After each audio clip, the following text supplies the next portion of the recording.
ఖమ్మంలో రేవంత్ గవర్నమెంట్ అనేది ఎన్నో ఏళ్ళుగా అక్కడ గుడిసెలు వేసుకుని, రేకుల షెడ్డు వేసుకుని, ఇల్లు కట్టుకుని, అదే వాళ్ళకు గూడుగా భావించి ఎంతోమంది అక్కడ పేదలు, మధ్యతరగతి ప్రజలు జీవనం సాగిస్తూ ఉంటే, ఆ ఇండ్లను పడగొట్టి ఏమాత్రం వాళ్ళకు వేరే ఫెసిలిటీస్ కల్పించకుండా, వేరే చోట హౌస్ కట్టించుకోకుండా బుల్డోజర్లతో తీసుకువెళ్ళి ఆ హౌస్లను పడగొట్టి ఎంతోమందిని రోడ్డుకి ఈడ్చింది తెలంగాణ గవర్నమెంట్ అని చెప్పుకోవచ్చు.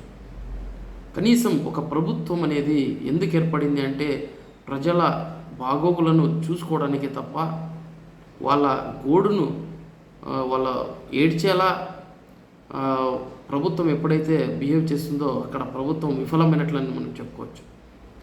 ఎందుకంటే వాళ్ళు అప్పుడేదో అక్కడ ప్లేస్ని ఆక్యుపై చేసుకొని ఇల్లు కట్టుకొని అక్కడ జీవనం సాగిస్తూ ఉంటే ప్రజలు వాటిని సక్రమం చేయకుండా, వాళ్ళకు పట్టాలు ఇవ్వకుండా, మరి ఇదేంది అనేది అర్థమవడం లేదు. అంతేకాకుండా మూసి పరిసర ప్రాంతాల్లో హైదరాబాద్లో ఏవైతే ఇల్లు కట్టుకొని రిజిస్ట్రేషన్ చేసుకుని ఉండే ల్యాండ్స్ను కూడా బుల్డోజర్లను కొట్టి పడగొట్టడం అంటే ప్రభుత్వ వైఫల్యం కదా. రిజిస్ట్రేషన్ డిపార్ట్మెంట్ ఎవరి చేతుల్లో ఉంది?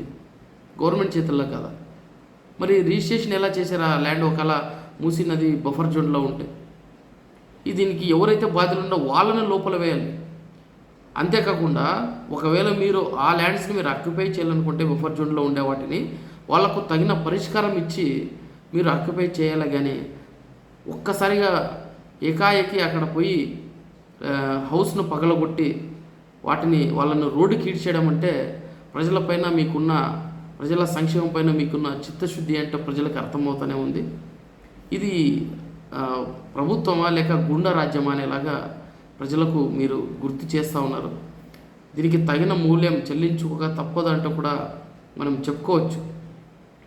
ప్రభుత్వం ప్రజల సంక్షేమాన్ని చూసుకోవాలి, కానీ వాళ్ళు రోడ్డుకి ఈడ్చి వాళ్ళ కష్టాన్ని మనం సంతోషంగా భావిస్తున్నారు అంటే రేవంత్ సర్కార్ నిజంగా ఇది చాలా దురదృష్టం అని చెప్పుకోవచ్చు. ఆయన ఒక మీటింగ్లో మాట్లాడుతూ వాళ్ళు నా పైన ఏడ్చుకుంటూ శాపనార్థాలు పెడుతూ ఉంటే నాకు హ్యాపీగా ఉంది, ఒక సైకిక్ హ్యాపీనెస్ వస్తూ ఉంది అంటూ కూడా రేవంత్ గారు మాట్లాడుతున్నారంటే ఆయన మనస్థితిని మనం అర్థం చేసుకోవచ్చు. ఎవరైతే వాళ్ళు ల్యాండ్స్ లక్షలు పెట్టి ల్యాండ్స్ కొనుక్కొని కొత్తగా కట్టించుకున్న ఇండ్లను కూడా పడగొట్టారంటే దీంట్లో ప్రభుత్వంలో ఉన్న రిజిస్ట్రేషన్ డిపార్ట్మెంట్ని, ఆ ల్యాండ్ అమ్మిన వారందరినీ కూడా బాధ్యులను చేసి వాళ్ళను జైలుకు తరలిస్తేనే తప్పితే ఈ బాధితులు ఎవరైతే ఉన్నారో వాళ్ళకు న్యాయం దొరకదని కూడా చెప్తా ఉన్నాను.